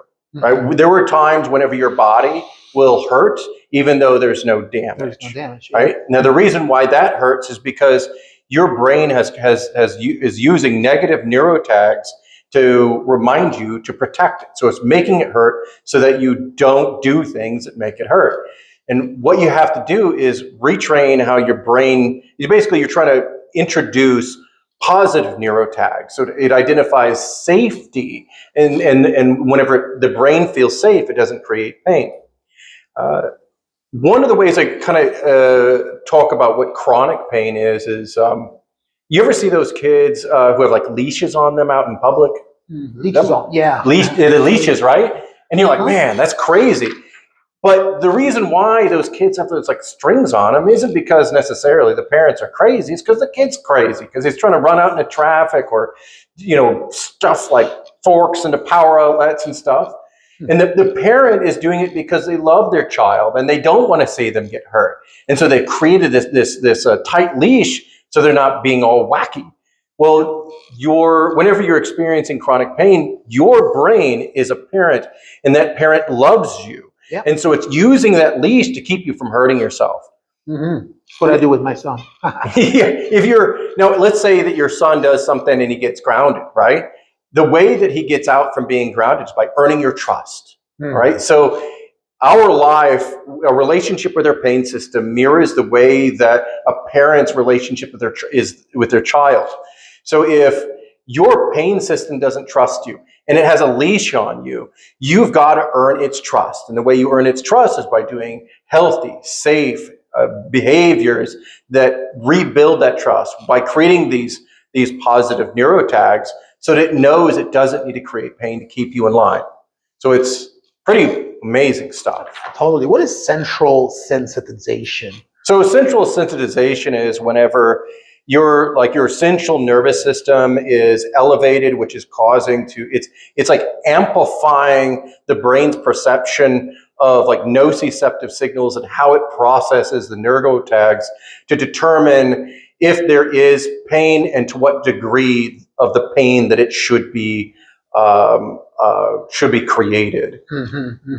So is there a way to desensitize? Yes, central? Yeah. So there's methods that can be done for, it's called central desensitization. There's ways that you can do it, and it depends upon whether or not someone, like the degree of sensitivity, like the degree of central sensitization. So if you have someone who has like allodynia, you should not be touching the area of the affected limb. If you have someone, you should be starting distally and moving. And if you do, as you get closer to it, you shouldn't get closer to the area that hurts until their hypersensitivity has been reduced to a point where like their sympathetic nervous system is calm, right? So it's been downregulated. If you're working with someone who has like CRPS, these people suffer with central sensitization. And their pain is so great that you should not even really be touching the limb at all. And there's some like vascular reasons why you shouldn't be interacting with it. You gotta be really mindful of if you were to touch the limb, then it can cause flare-ups and all sorts of crazy stuff. Let me ask you this question. I think this is what the audience, my audience at least, would like to hear. So we have physical pain, but we also suffer from emotional pain. And one picture I can give you in mind is, think of a parent who's lost their child, for example. That's emotional pain. You cannot feel it's not physical, but it's still painful just as much, if not more than physical. So is there a neurotag for emotional pain? They're all like physical pain is emotional pain. Pain is your brain's fear. So pain is your brain, what? Pain is your brain's fear. Fear, okay. So it's an internally generated phenomenon. Yeah. So inside of your brain, it has a map of your entire body. The area that hurts is not the physical area that hurts. It's the area that the brain has mapped as an area to be protected. Yes. Right. So, I ascribe to the biopsychosocial model of pain rather than ascribing to the biomedical model of pain. In the biomedical model of pain, it says that tissue damage is the source of pain. So if a doctor who follows the biomedical model can't find an actual indication of tissue damage, they're going to be confused why it is that you're experiencing pain. Right. But if they operate by the biopsychosocial model of pain, they know that there could be biological, psychological, and social cultural factors that are deciding whether or not there is pain there. And on top of that, they're going to be able to have the awareness that the pain is up here, right? It's in here. And just because the pain isn't here doesn't mean that it's any less relevant. Even like a pain hallucination is still pain. So when I had mentioned, I think this early in our conversation, is that anxiety magnifies the perception of pain. So let's say that you have a little pain in your shoulder, and then maybe you have you're in a relationship, you break up. That hurts. That's real pain. That pain though, that can create anxiety. That anxiety, then your pain in your shoulder goes up. Right? So now an unrelated pain has made another pain due to the anxiety that it created, increase the pain of something else. Now, as that goes up, now you notice this thing is hurting more than what it should. You're like, what is happening? Why are you hurting? I didn't move. I didn't cause you to get hurt. Your anxiety level goes up. And that anxiety amplifies this. Yeah. And so now it goes up again. And you're like, why are you hurting so bad? And it keeps amplifying. Absolutely. Right? And it also sometimes can be that the emotional tension can be trapped into other tissues, the hip flexors, for example. The fight or flight response wants us to curl into a ball whenever we feel threatened, or we have the perceived anxiety of a relationship loss, for example. But so my question to you is, in your experience, how can then both physical and emotional pain be eradicated through the therapists that we have available today, including massage? What can be done to soothe, Okay. heal? So one of the ways that I kind of describe the benefits of what a massage does is that I kind of like a way to imagine the whole body is covered in like buttons. And when you push on this button, it activates that same location within the mental map that is on the inside of the brain. Mm-hmm. What we're trying to do is help the brain remap the safe zones. So whenever with like positive sensory information. Right. So we want to replace those negative associations with positive safe ones. Mm-hmm. And when we look at how like the brain maps when you're doing a massage, it's doing what would be considered a passive neurotag retraining. And that's what massage typically is. Mm-hmm. Now, if you want to take, and this is in any massage, now you can, in a massage, you can enter that quasi-dissociative state where we just kind of like the world disappears. Right. We can rest and relax. That has its own benefit. And in that state, there's a degree of neurotag retraining that occurs. But if you want to take it to the next level, that's where you begin to engage with your mind-body awareness. Dial in on where it is that they're touching you, how they're massaging you. Try to articulate what it feels like. If you don't have, most people don't have the tactile vocabulary in order to articulate what a sensation feels like. If you can't come up with a word, just make a sound. Or if you feel too weird making a sound, then you can like use it. You can say, it feels like, it could be like, it feels like laying on in a warm pile of freshly dried clothes and towels and stuff, right? If that works for you, then that works for you because you're connecting your brain with the physical sensation, which is bringing them together. Right.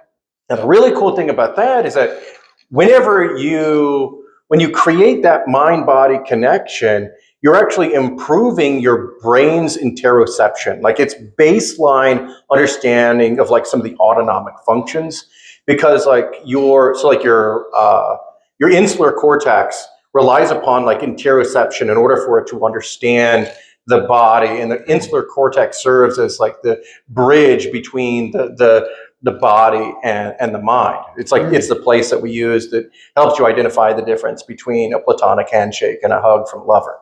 Yeah. And it's also really involved with body mapping the body. So there are so many therapists available out there in this day and age. For example, yoga is a form, I believe, a form of movement therapy. It's a form of getting into your body using this coordinated dance. There's also sound baths. Have you heard of the healing sounds? Right. So in the form of vibration. Now, in the marketplace, a lot of creams and gels and all kinds of topical creams are sold, even CBT and THC and all of that. So, is there value in all of those practices? Is there value in I don't know, biofreeze? Is there value in all of this things that are being packaged and being sold as a commercially driven deal, or is there what therapy would you elect to be the best, or would you direct most people to go through from a place of authenticity? What's the best therapy? What would you choose if you wanted to heal yourself, and what did you use? I think the best therapy is one that's been personalized to your unique needs. Whenever I talk about things like this, where we're talking about a whole bunch of general therapies, I like to give people what I call it 3 doors. And in the first door, I give a warning. I say, I have opinions that may influence your ability to use various approaches in order to manage your pain. And then as they push again, I say, I'm warning you again that this could impair your ability. And I do it another third time, and make it a little bit stronger. The reason why I do this is because whenever I went through chemotherapy, I was such a critical researcher hunting for the most likely truth that as a consequence, I eliminated almost every single one of the things that I could have used as like a placebo or ritual in order to bring down the pain. And what was it? Well, I mean, like anything, I'm not going to say what they are. The reason I don't want to say what they are is because these are rituals that people use that benefit people out in the audience.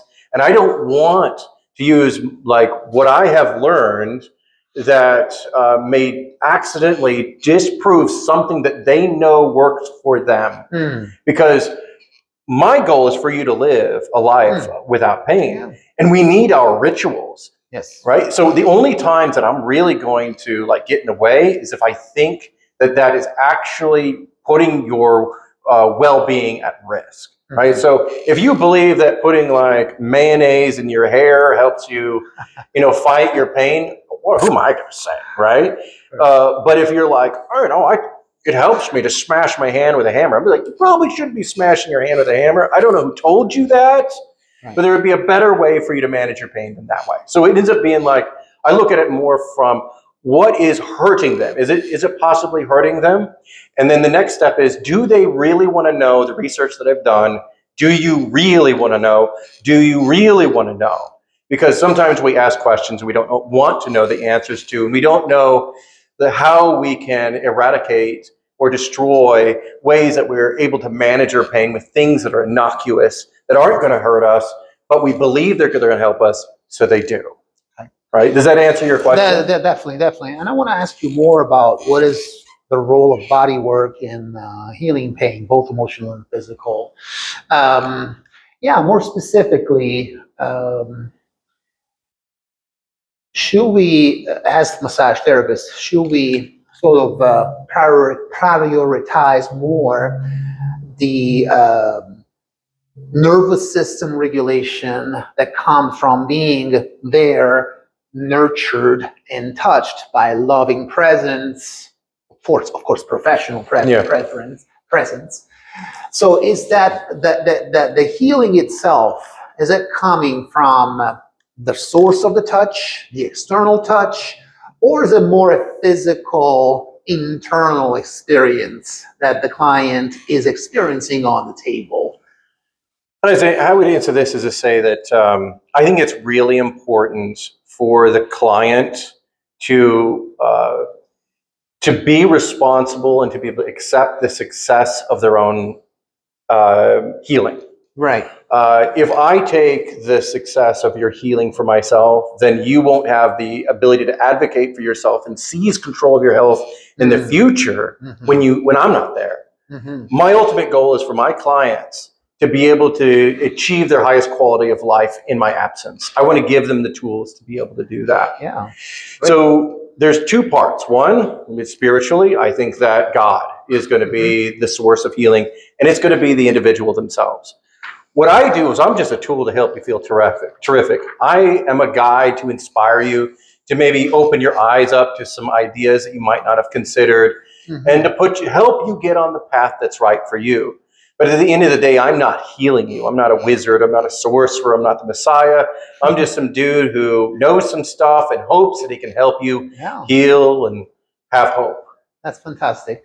So, for example, in yoga, we use movement, but we also use stillness. I'm sure you've heard of Shavasana, right? It's a practice to move into stillness. At the end of the practice, we stay 5 to 10 minutes in total stillness. And that helps to get that feeling of safety, to, of course, get inspired. You get all these ideas. Your brain is in a different wavelength in the moment of Shavasana.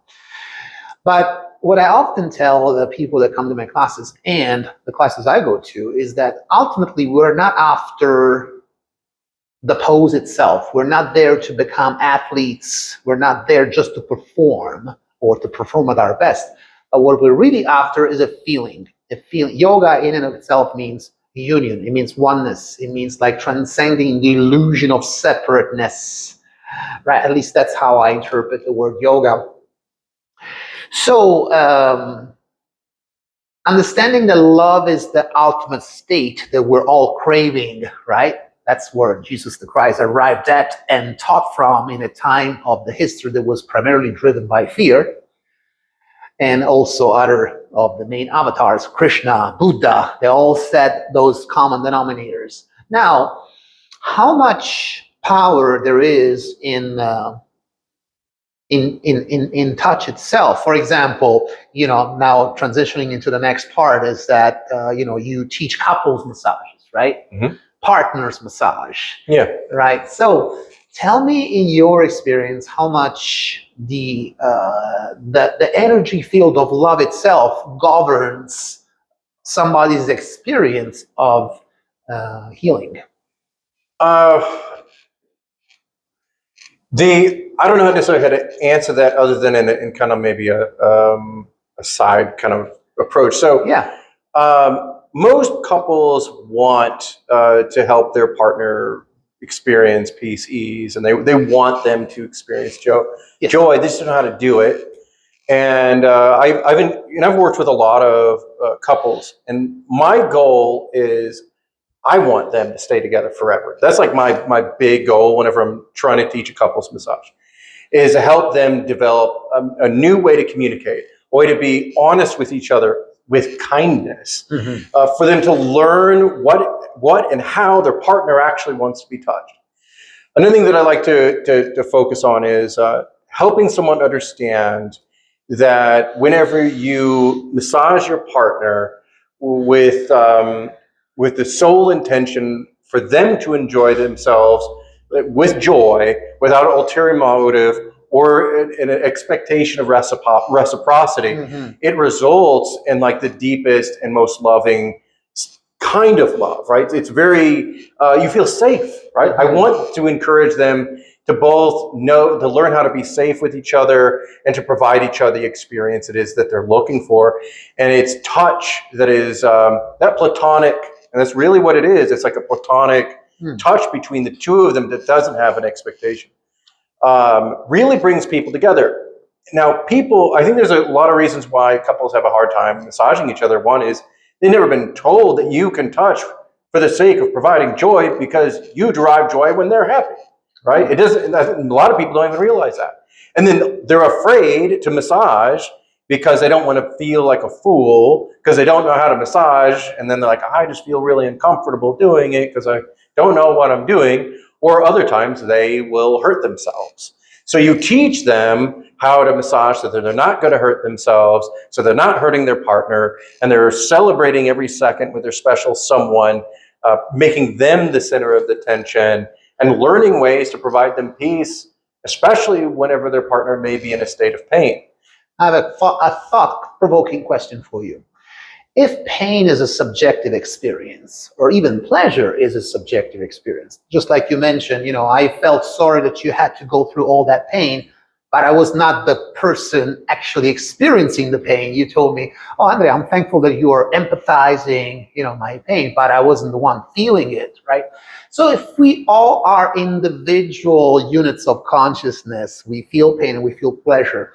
And so when we experience touch coming from an external source, whether in the massage therapist or your partner, right? If you have a partner, a spouse, a girlfriend, or a boyfriend, whatever, you are outsourcing the very source of pleasure or the soothing of pain onto somebody else, right? So the question was, do we all have the capacity, the true, real capacity to self-heal? Is that true that everything that we need is inside ourselves? Or do we all need each other and we're all interdependent and interconnected? I think that we're interconnected. I think like our brain has the ability to co-regulate, and being that it has the ability to, like, if you're near someone who is in a calm state, it can make you calm. Right? So if we can calm each other with a superpower of just being super chill and like safe, that's pretty amazing. Nice. I think that but to get more nuanced is, I think that there is an internal healing that we are responsible for ourselves. And then I think that there's a healing state that occurs between partners. And I think that there are different kinds of healing that takes place. And I think there's even more, like, I think there's healing that occurs between like a mental health wellness professional and a patient as well. I think there's healing that occurs between a massage therapist and a client.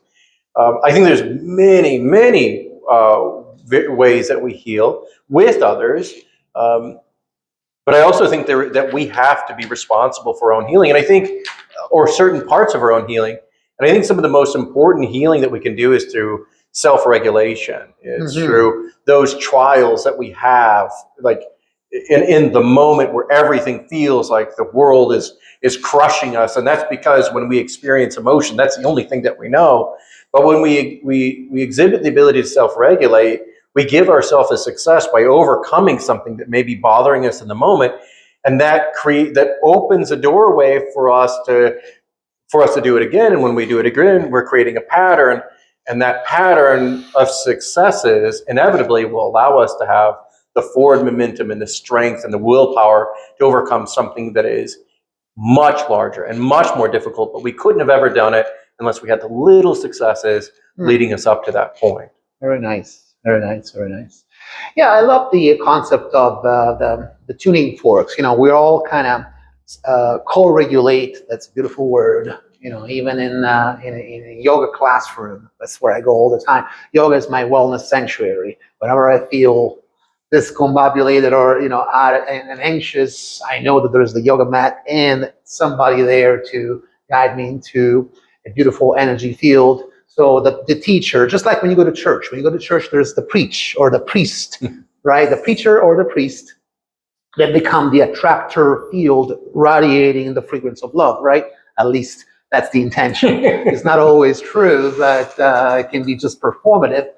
But that's why people, I think, go to church, go to yoga, go kind of get into this collective field of consciousness where they can feel that they're not isolated, they're not lonely, they're not just by themselves.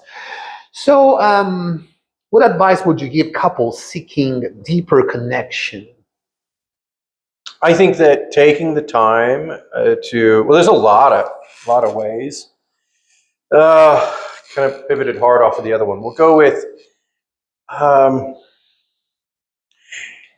connection in the context of massage is to give yourself some time away from the world and offer each other a soft place. Serve as one another's safety. There's this thing that you'll read about. I'm not a big fan of like relationship polarity because it often illustrates that it's the masculine's responsibility to create the container for the feminine.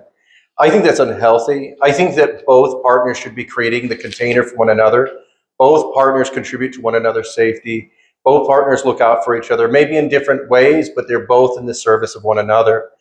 And I think that whenever you move away from the transactional influences that the world tries to put into your relationship, and you give for the sake of giving and not because they deserve it, it will enrich in your relationship.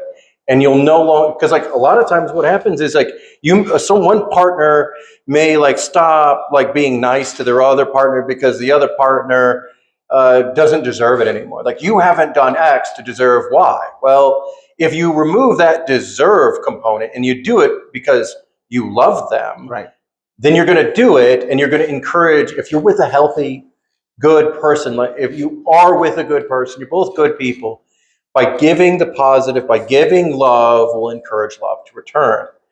And that's, like I said, with the presumption that you're not with someone who's crazy. Or you're with someone who's like a deep, terrible monster. But if they're a good person and you fell in love with a good person, you give for the sake of goodness, not because you're going to get something else in return. Right. Which so is not just a horse trade or a transactional process. And it's the same thing if you're going to do, if you're in a relationship and you're wanting to massage your partner, you should be doing it because you want them to know joy, not because you have the expectation that they're going to massage you back. Because the moment that you have the expectation that they're going to massage you back, it corrupts the whole experience. You should be wanting to be present with them in the second, and to drive joy from their joy. And I think that when you're able to do that, that's how you're able to reap some of the fruit of like the action of love. Let me ask you this other thought-provoking question. I love thought-provoking questions. So what happens when couples stop touching one another? Is that the beginning of the end? I mean, we all go through phases and stuff. I think that, I don't know if it's necessarily the beginning or the end, but I think that it's important for couples to have some kind of connection. And, because there's been couples all throughout time who've been separated vast distances and then come back together. Right. We go through phases where you might not be able to touch one another. And it may, that's not, I think that it's the intention behind the touch is more important than the touch itself. Right? So you may have a partner that's always touching you, but you don't like the reason they're touching you. But if their intentions and the root intentions of their actions were pure and good, you'd love every second of it, because you would know that it was pure. And we want, and it's not transactional and it's not self-serving, but if it's touch that celebrates the person that you love and the way that they want to be loved, referring back what we had talked about earlier, do unto others as you want done unto yourself, isn't performing a deep tissue massage on someone else because you like deep tissue. Instead, it's thinking about what that person would want and adapting to what their needs are, because that's what you want. And that's the nuance of understanding do unto others. Well, I mean, don't you think that a couple that are, embracing intimacy, not sexual, but just like, closeness, and is one way to strengthen their bond, right? We strengthen bond through, if you come to Italy, by the way, we don't have the same personal space bubbles that you have here in America. Here you have to ask permission to get too close. You don't hug. See, for example, in Italy and in most European countries, men hug each other. I grew up with the daily habit of kissing my brothers, my mom, my dad, and all of my friends and acquaintances, both cheeks, right? And then if I started to do it here in a completely different cultural context, now that becomes weird. So everything is dependent on the context. You play your cards, right? You navigate your life, right? So I'm just reporting you what the experience is for a transplant from a different country like me. But yeah, so deepening bonds is very important. I think it's primary human need. I heard that children that do not receive touch earlier in life, they get what's called the failing to thrive syndrome. Have you heard that? So children can actually die if they don't receive tender, loving touch from their caregivers. No, I'm not discrediting the value of touch, but I think that the like amongst adults, I think knowing what the intention behind the touch that you're receiving becomes more important than the actual touch itself. But touch still is super important. I mean, I don't know about you, but I don't want to be touched in certain ways. And if I'm touched in certain ways, I'll be like, get off of me. I understand. But for example, this is another, deeply, it's an important topic for massage therapists. If you really think about it, getting massage therapy as a professional service, as a labeled professional massage therapist, is one of the very few venues that are socially acceptable to receive touch from an external party other than your immediate family members, that is your husband or wife. Do you agree with that? And what do you think about it? Because, you still establish a bond. Not you, but for many people, you are their massage therapist. You are their go-to person that they can safely trust to remove their clothing and get into four walls and with no cameras and no. Essentially, it's a trust-based profession, right? Unlike other professions where you can just like a counselor can just meet through Zoom. There's always a safety boundary around it. So what is your take on it? I think that I think that it is. It's a socially acceptable thing because there are professional levels and ethical guidelines and. It is because it's. But there are different. I don't know how to shorten the question again, and I'll give you an answer. Well, just the question is, we just talked about the bond strengthening action that occurs within touch itself. Now, the professional massage therapist has been regulated only in the last 30, 40 years, right?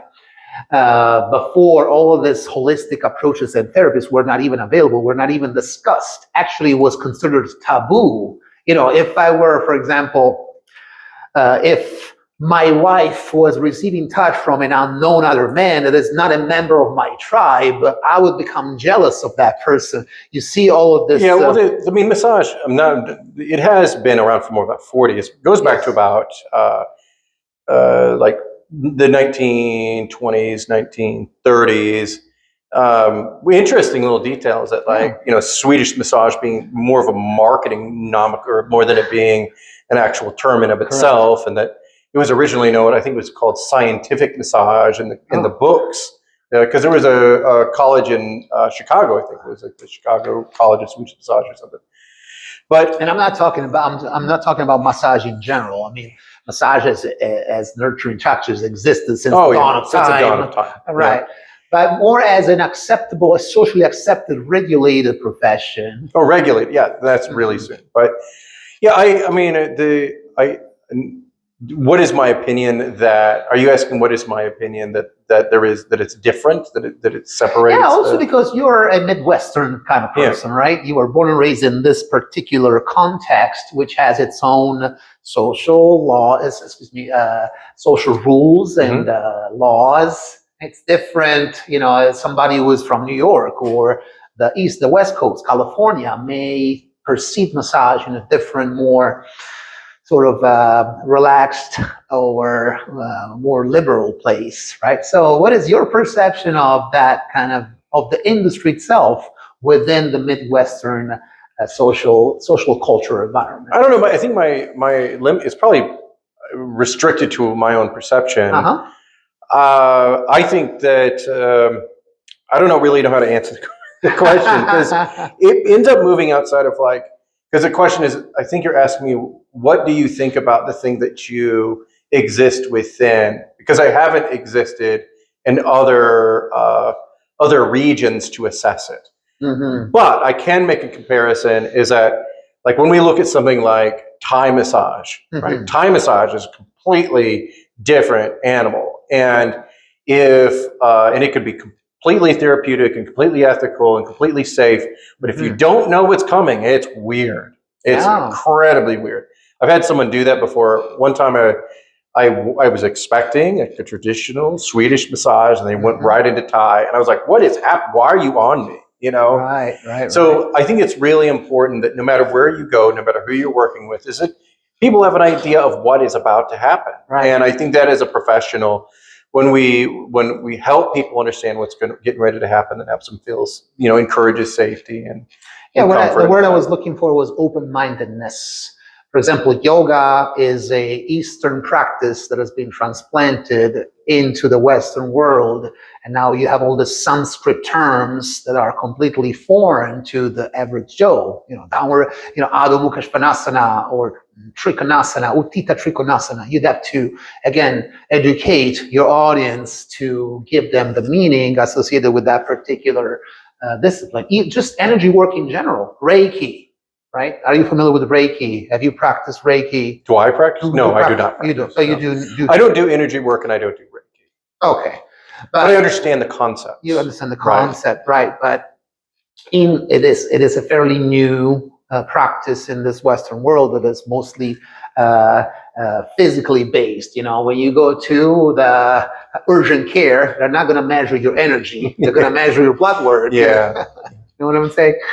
So I just wanted to kind of have this conversation because it continues to intrigue me on a day-to-day whenever I communicate with people. Now, let's lead toward the almost like the last section of the talk, and that is you mentioned earlier that you only discovered faith only after you received your health care, that is cancer, etc. Right? Only recently, within the last 2-3 years, I think it is. Like I said, time has been smushed. But yeah, so whenever I went through cancer, I was not a man of God. It took, and then years later, I stumbled upon my faith, and I thought that I had faith, and then I realized that I didn't. And it wasn't until I finally, was saved that I understood what the difference is. So what does being saved mean? Well, I don't really want to go into. Okay. Like I said, I'm not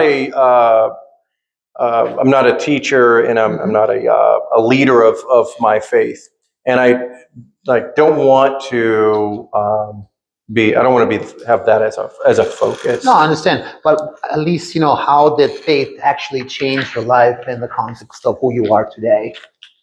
Yeah. So